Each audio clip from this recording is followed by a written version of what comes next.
once we figure, and it's a false figuration of what's best for us, particularly after a breakup or some other trauma, we reach out for substances that we can bring into ourselves to ease the pain. This is probably a lot of the reason why people are on antidepressants and all this other stuff. They've consciously decided that that's easier than trying to psychologically configure a way out of the trauma bond and the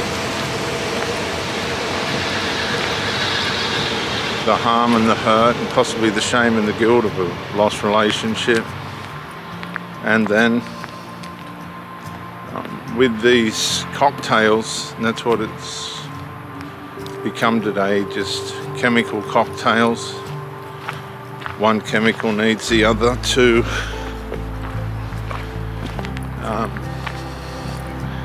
compensate for the benefits and deficiencies that the other one causes. See, there's always a side effect. You'll get the list of side effects of the chemicals on the packet that they put them in. There's always a list of the side effects so that the chemical company isn't liable for what happens to you. So you'll take one tablet and have side effects, and then you'll need another tablet to fix the side effects.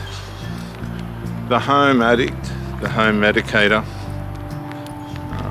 the self-trasher in the medical realm will take the drug, and as it wears off quicker, they take more, which costs more and does more damage to their mind and their health. I'll never forget that show. She was a female post-mortem lady, doctor someone, I forget who she was. She was good. And they found this body of a woman, South American woman, young, probably about 39, Auntie Betty, let's call her Auntie Betty. And Auntie Betty was found dead. They did this post-mortem on her because they couldn't work out from the outside what was wrong with her on the inside, what had caused her to die so suddenly. And we'll go this way, excuse me viewers, we'll go this way please. Thank you.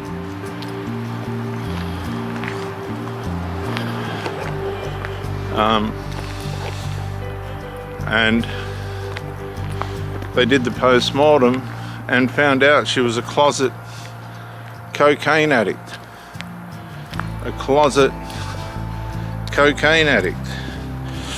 She overdosed. She died from the side effects of cocaine. And of course, we can't tell from the outside what's happening on the inside of people.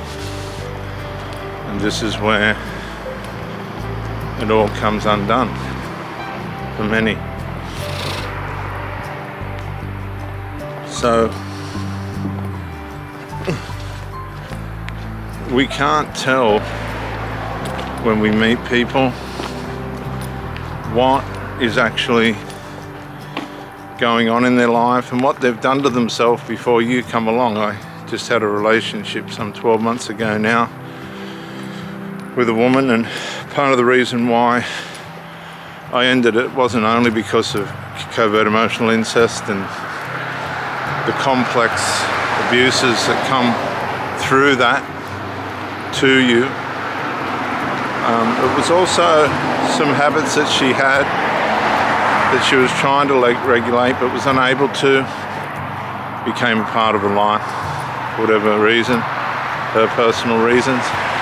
But they became so bad at the end, I just thought, this woman's had a lifetime of this. I can't see completely the internal damage that this has done. And then one night I saw the spirit of death on her, and figured that, no, I don't want to be around for that. She's going to die before her time, and I don't want to go through that. There was other complications, as I said, through the covert emotional incest there that I just couldn't have been bothered with, and I pulled the pin. And I can't say that it was disappointing, because it was more than disappointing. It was completely heartbreaking, but that was the way it was. That's it. You haven't got time. I thought, I worked too hard. I've tried to make the right health choices and everything throughout my life. This person's been able to somehow, to a certain extent, present herself as functioning, but in so many ways she wasn't.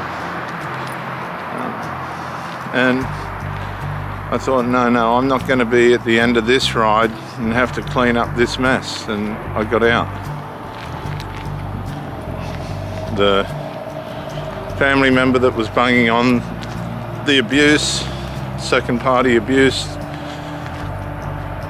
had a psychological and malignant narcissistic breakdown, which worked out perfectly, because then they reunite. They go, I've returned, the outsider is gone, we can continue again our internal family emotional incestual relationship. We can return to that, which we will, and they get back on track. That's what the narcissistic collapse usually is within a family member that has had to wrestle or compete with somebody from outside the family who has taken mental and emotional supply from that person.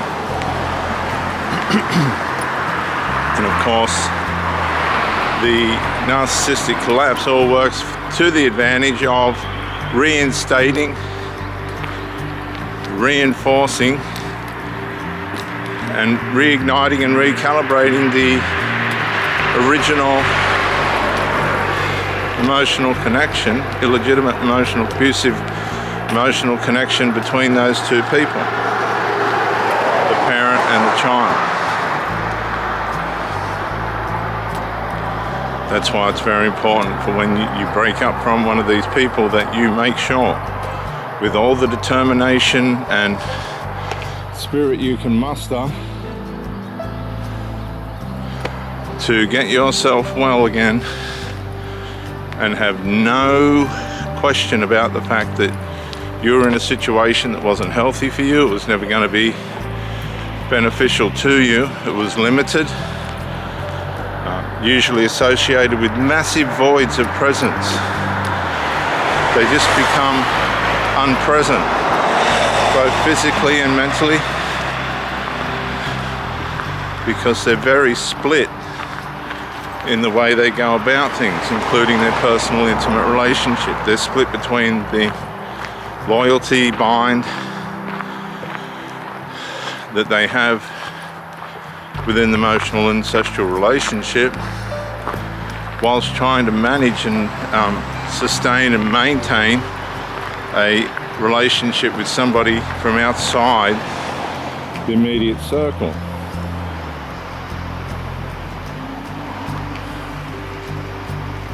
So when you realize, and you will, through the pain and the trauma, that you're tied up with somebody who is limited, I think that's the most gentle way you can say it. They're limited in how they're going to behave and what they're going to do as far as their part's concerned within the relationship. And this limitedness is abuse, and that abuse will play on you and send you into all sorts of frustrations, aggravations in the immediate, and then we'll move on to deeper forms of consequence in the form of complex traumatic stress disorder or PTSD, whatever those initials are, I can't think right now. You have to decide that that environment didn't work for you. You weren't meant to be there. You gave it a go, they gave it a go. It's now diminished and disintegrated, and you never, ever, ever go back.